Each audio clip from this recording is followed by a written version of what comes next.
Over the last 2 days, Iran has begun launching attacks on the U.S. Navy, as American envoy Steve Witkoff is currently in Israel discussing strategy for coming negotiations with Iran, leading to the obvious question, is Iran trying to drag America into a direct war? A war that for Iran could be suicidal, and if so, what is their end goal, and do they know something that we don't? I'm Ben Hilton, and this is the Israel Guys. Yesterday, an Iranian Shahed 139 drone attacked the USS Abraham Lincoln aircraft carrier in the Arabian Sea. In response, the aircraft carrier launched an F-35C fighter jet, which then shot the drone down. In the words of Navy Captain Tim Hawkins, the spokesperson at the U.S. Central Command, he said they had to, quote, protect the aircraft carrier and the personnel on board. Thankfully, no U.S. service members were harmed in the attack. An incident like this sends a very clear, if not odd, message. Iran and the U.S. are preparing for negotiations in the coming days where the Ayatollahs hope to convince President Trump to let them stay in power in return for giving up certain offensive military capabilities, including their nuclear projects. But while that's happening, Iran attacks the U.S. aircraft carrier, sending a message that Iran wants war, which seems absurd by all available evidence, as war with the U.S. would be devastating for Iran, and especially the Ayatollahs. So was the attack possibly an accident?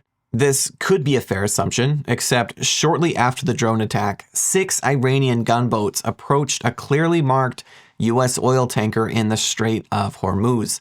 U.S. security confirmed that the Iranian boats were attempting to stop the oil tanker. The Iranians apparently contacted the ship on radio, ordering them to stop the engines and prepare to be boarded. Thankfully, the ship did not comply, and it was shortly rescued by a U.S. warship, and it was escorted on its way to safety. Then, if all of that wasn't enough, apparently there are reports that earlier today, Iran launched another drone toward the USS Abraham Lincoln, and U.S. aircraft had to shoot it down. Then, just a little while ago, there are also reports that a third drone was launched, although it seems like something happened and the ship didn't have to deploy defensive measures. All of this clearly demonstrates that this isn't a fluke or a mistake. The Iranians are purposely antagonizing the might of the U.S. military, which may seem suicidal on the surface, but I believe there's something much more sinister happening behind the scenes. Before I get into that, I want to remind you that we have a super cool insider members group for those of you who believe in our work that we do through these videos and our boots on the ground volunteer work in Israel. If you would like to join that group by supporting us monthly, you can go to theisraelguys.com/donate or click the link in the description below. Thank you so much for your support. So, Iran is openly antagonizing the U.S. military, almost like they are purposely trying to drag us into war, which, like I said, seems absurd because President Trump is giving the Ayatollahs a clear way out of the mess that these massive protests have put them in, with the promise of talks between the U.S. and Iran happening in a few days. And to that end, Steve Witkoff is currently in Israel discussing ideas for those talks with Bibi's team. Trump, for his part, is still continuing to threaten the Iranians. He said just yesterday, quote, "They had a chance to do something a while ago, and it didn't work out, and we did Midnight Hammer." That was a reference to Trump's bombing of Iran's nuclear reactors this last June. But despite the threats from Trump, Iran continues to push the line. The original negotiations were scheduled to take place in Turkey and were supposed to cover a broad range of issues. But at the last minute, Iran just announced they want the talks to take place in Oman instead, and the scope of the negotiations to be narrowed to just nuclear issues. They are also insisting that the representatives from Pakistan, Saudi Arabia, Qatar, Egypt, and the UAE, who had been invited to join the talks, be disinvited.